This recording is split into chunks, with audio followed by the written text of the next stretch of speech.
안녕하세요. 얼마 전 남자친구에게 파혼을 말한 30대 초반의 여성입니다. 이혼보다는 파혼이 낫다는 말을 몇 번씩 가슴에 새기고 있기는 하지만 그래도 말로만 듣던 파혼을 하게 되었다는 게 남보기 부끄럽고 부모님께 죄송스럽고 그렇네요. 그리고 파혼을 하게 된 이유가 남자친구는 어이가 없다며 남들한테 이야기 한번 해보라고 저만 욕먹을 거라는데 저는 그렇게 생각하지 않거든요. 그래서 익명의 힘을 빌려 여러 사람들의 의견을 듣고 정말 제가 오버액션을 한 거라면 파혼과는 별개로 남자친구와 남자친구 부모님께 사과드릴 생각이에요. 하지만 제가 맞는 거라면 어떻게든 정식으로 사과를 받아내고 싶을 뿐입니다. 저보다 2살 많은 남자친구와는 지인의 소개로 만났습니다. 그런데 사실 저만 놓고 이야기하자면 결혼이 그렇게 급했던 것도 아니었고 하고 싶었던 것도 아니었거든요. 하지만 그럼에도 불구하고 남자친구를 소개받았던 건 바로 부모님의 성화 때문이었어요. 저는 시골 깡촌에서 태어나 대학교 때문에 서울로 올라왔고 저희 부모님은 일평생 농사만 짓던 분들이세요. 그렇다 보니 아무래도 사고방식은 저희 할머니 세대랑 비슷하리만큼 보수적이셨습니다. 비혼이니 딩크니 그런 건 말도 안 되는 소리였고 여자 나이 32은 이미 홍기를 넘어섰다고 생각하실 정도로요. 그래서 제가 누구라도 사귀지 않으면 당신들이 나서서 중매라도 서실 기세였다니까요. 그리고 그런 찰나에 지인이 괜찮은 사람이 있다며 한번 만나보라고 했기에 성사된 자리였습니다. 아무튼 그래서 제 나이도 있고 부모님의 성화도 있고 하여 남자친구를 소개받았는데 남자친구는 하루빨리 결혼을 하고 싶어 안달난 게 눈에 보일 정도였어요. 그리고 사정이 그렇다 보니 연애 내내 저보다는 남자친구 쪽에서 마음이 급해서인지 더 적극적으로 나왔던 게 사실이에요. 그리고 이런 말이 어떻게 들릴까 싶지만 여자 입장에서 그것도 저는 연애도 많이 안 해봤기 때문인지 적극적인 남자친구가 싫지 않았습니다. 하지만 연애 1년 만에 남자친구가 결혼 이야기를 꺼낼 거라곤 미처 생각하지 못했지요. 프로포즈를 받고 솔직히 말해서 드라마 속 여주인공들처럼 기쁨의 눈물을 흘릴 만큼 감동을 했다던가 그렇진 않았어요. 다만 사귀는 동안 큰 문제가 없었고 그렇다 보니 굳이 거절을 하고 다른 사람을 만나야겠다는 필요성을 느끼지 못했지요. 그래서 남자친구의 프로포즈를 받아들였고 이후로는 물 흘러가듯 일이 진행되어 순식간에 양가 부모님까지 만나 뵙고 결혼 허락을 받는 상황이 되었네요. 처음 시댁에 갔던 날이었습니다. 그리고 지금에서야 돌이켜 생각해보면 이때 시부모님이 특이하셔도 너무 특이하신 분들이란 걸 눈치챘어야 했어요.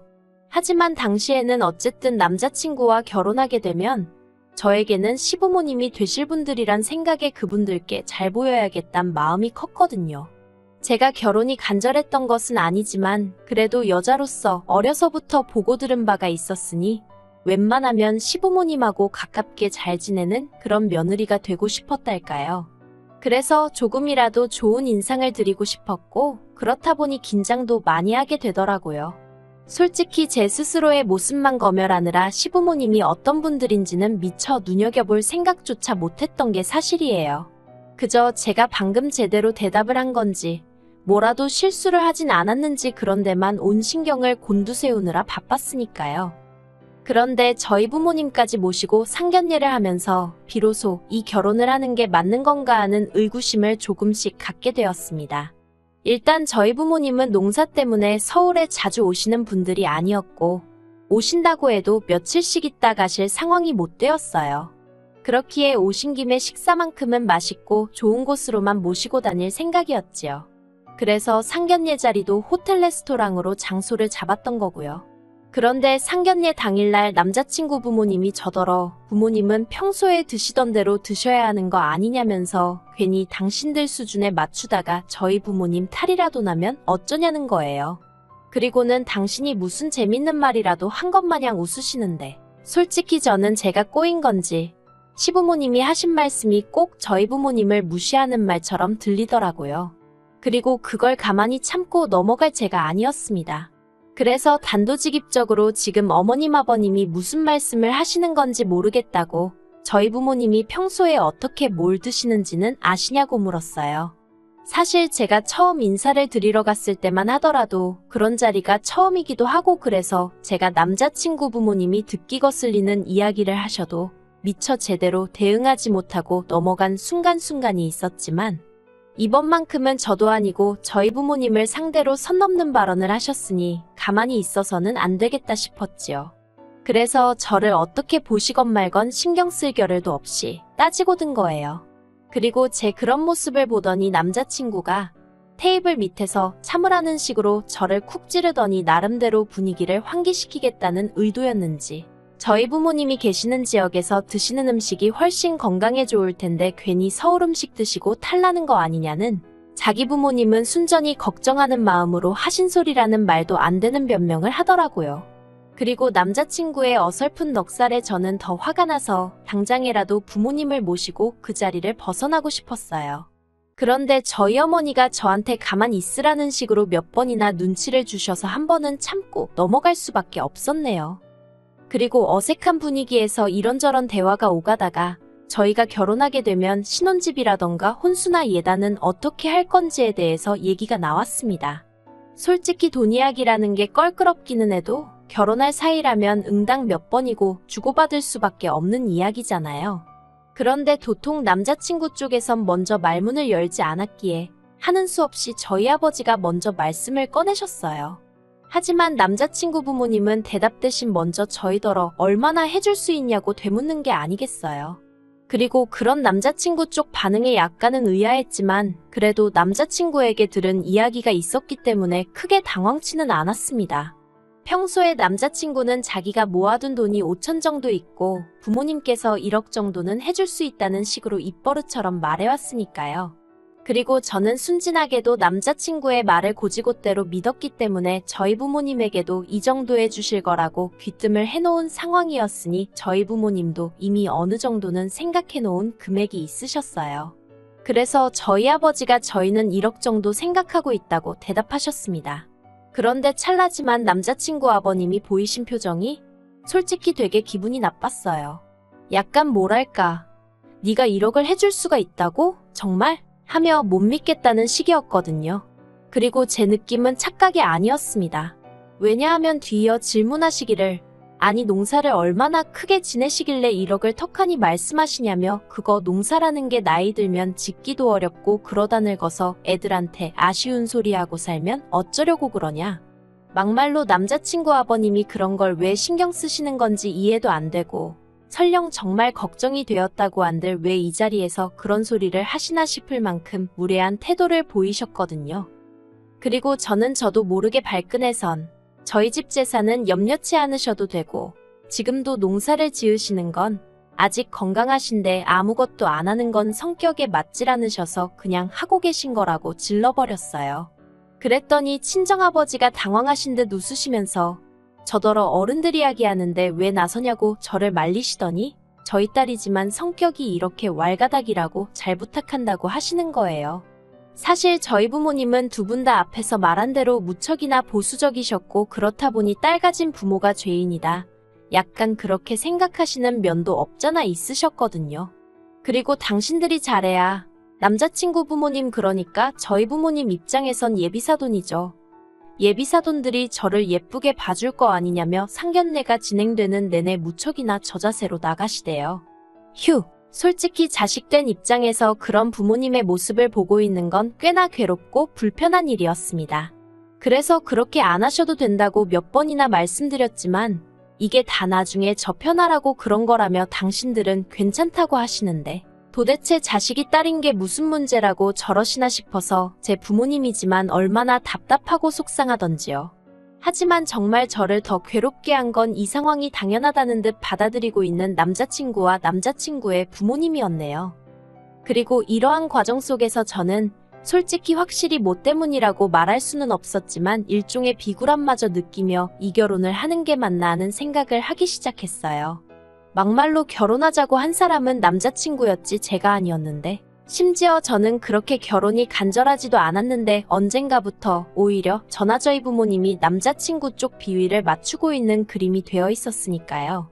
그리고 이런 와중에 정말 제 마음을 돌아서게 한 일이 발생했습니다. 상견례가 끝나갈 무렵 남자친구 아버님께서 저희 부모님더러 언제 한번 놀러 가도 되냐고 물으시더라고요. 그리고 저희 부모님은 그게 사람들끼리 의뢰 언제 한번 시간 날 때 밥이나 먹자 하는 인사 같은 말이라고 생각하셨던 모양이에요. 사실 그렇잖아요. 아직 정식으로 결혼을 한 것도 아닌데 놀러 온다 소리를 하겠으며 설령 했다고 한들 듣는 사람 입장에서도 정말 진지하게 받아들이는 경우는 별로 없잖아요. 그래서 저희 부모님도 그렇게 하시라고 의뢰껏 대답을 하셨어요. 그러자 남자친구 아버님이 집요하게 주소라던가 그런 걸 물어보시는데 그땐 나중에 들은 말이지만 저희 부모님도 좀 황당하셨답니다. 하지만 이미 와도 된다고 한마당에 주소를 안 주기도 그래서 주소며 이것저것 알려드렸다는 거예요. 그런데 황당한 상황은 그게 다가 아니었습니다. 상견례 자리를 가진 이후로 일주일도 지나지 않았을 무렵 남자친구가 저더러 그때 자기 아버지가 저희 부모님 댁에 놀러 가겠다고 했던 거 기억나냐면서 그래서 이번 주말에 가시겠대라고 말을 전하더라고요. 제가 황당해서 정말 가신다고 그랬냐니까 저더러 속고만 살았냐는데 그래서 지금 한창 농사 때문에 바쁘실 시기이고 그리고 아직 우리 식도 안 올리지 않았냐. 그러니까 아버님께 잘 말씀드려서 못 가시게 해달라고 했어요.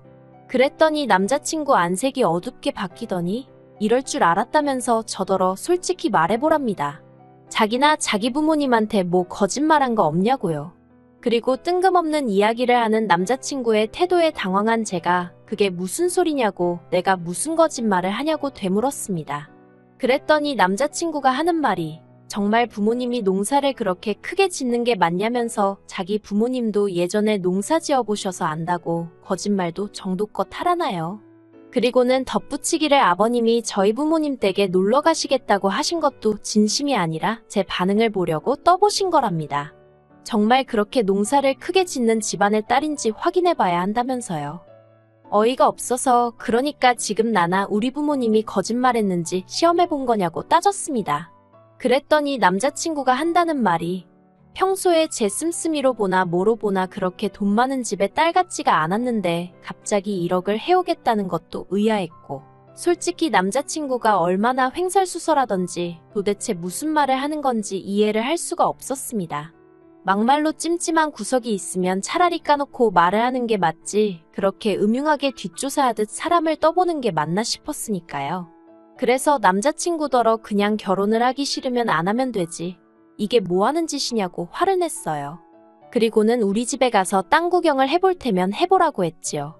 그렇게 와이프 될 사람, 며느리 될 사람 기어이 깎아내려야 직성이 풀리겠으면 그렇게 하라고요. 그런데 더 황당한 건 이렇게 제가 남자친구와 싸우고 결혼을 한 해 안 하네 소리까지 나온 마당에 남자친구 아버님이 정말로 저희 집에 가셨더라고요. 그리고 남자친구와 제가 다툰 사실을 모르셨던 부모님은 갑자기 말도 없이 나타난 아버님이 황당하셨지만 그래도 손님인 만큼 식사도 대접해드리고 땅도 보여드리고 공장도 궁금하다 하셔서 보여드리고 그러셨다는 거예요. 저는 이 사실을 알고는 정말 분한 마음을 감출 수가 없었습니다. 그래서 남자친구한테 전화를 걸어 이게 무슨 개 같은 경우냐고 악을 썼어요. 내가 결혼 안 한다고 하지 않았냐고 그러면 알아들어 먹어야지. 왜 네 부모한테 말을 안 해서 이런 상황이 생기게 하느냐고요. 그러자 남자친구가 하는 말이 자기는 한 번도 저랑 헤어질 생각을 해본 적이 없답니다. 그리고는 저더러 너무 화만 내지 말라면서 그래도 자기 아버지가 다 둘러보시고는 의심해서 미안하다며 이제 제가 며느리감으로 정말 마음에 든다고 하시더라나요. 어이가 없어서 나를 마음에 들어 하시던지 말던지 내 알바냐고. 나는 관심 없다 했어요. 네 마누라 자리도 네 부모 며느리 자리도 10억을 줘도 안 한다고요. 그리고 그렇게 정말 어디 가서 말도 못할 만큼 추접스럽게 남자친구와 다툰 이후로 저는 또 한 번 생각지도 못한 이야기를 들었습니다. 알고 보니 남자친구는 처음부터 저희 집이 어느 정도 먹고 살만하다는 걸 저와의 소개 자리를 주선하던 사람한테 들어서 알고 있었더라고요. 다만 저희 집이 농사를 지을 거라곤 미처 생각을 못했기 때문에 그렇게 아버님을 내세워서라도 자기 눈으로 확인을 하려 들었던 모양입니다. 어이가 없어서. 그리고 이 모든 사실을 알게 된 저는 솔직히 남자친구에게 정이란 정은 전부 다 떨어져서 나중엔 오히려 제가 빌다시피 정말 부탁이니 헤어져 달라고 했어요.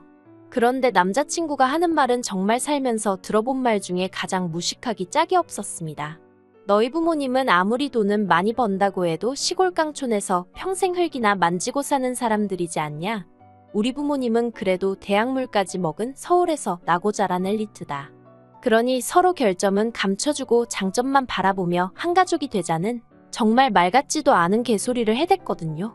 그래서 제가 대학물만 먹었다고 다 엘리트냐고, 자식이냐고 하나 있는 너를 이따위로 키워놓은 것만 봐도 엘리트는 무슨 머리에 총 맞은 사람들 같다고 받아쳐버렸네요.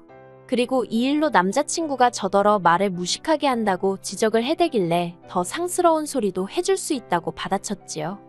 그런데 이런 개싸움이 있고 며칠 뒤 남자친구의 소개팅을 주선했던 지인에게 연락을 받았습니다. 한다는 말이 요새 워낙에 자기 스펙 속이는 사람들이 많지 않냐면서, 그러니 그쪽 부모도 노파심에 확인해보고 싶었던 것 같은데 저더러 그 정도는 이해해줄 수 있는 거 아니냐는 거예요. 그리고는 원래 가난하고 못 배운 사람들이 농사를 짓는 건 맞잖아 하는데, 진짜 전화상으로 대화를 주고받아서 어떻게 하지를 못했지. 눈앞에 있으면 물이라도 끼얹어 버리고 싶더라니까요. 왜 이렇게 생각 없이 말하는 사람들이 많은지 모르겠어요. 직업 가지고 사람을 판단하던 시절은 지나지 않았나요? 그래서 그 지인한테 그렇게 무식하고 좁아터진 마인드로 세상을 보지 말라고 한마디 하고는 더는 연락하지 말라고 했습니다. 그리고 지금까지도 남자친구는 계속해서 서로 부족한 점을 채워주는 게 부부라며 우리 둘은 환상의 커플이란 개소리나 해대고 있네요. 하지만 저는 파혼했다고 주변에 알리고 있고요. 단지 혹시나 남자친구가 정신줄 놓고 시쳇말로 헷가닥 돌까봐 지금 조심조심 피하는 중입니다. 아무래도 이제 전화도 차단 걸고 집도 이사해야겠어요.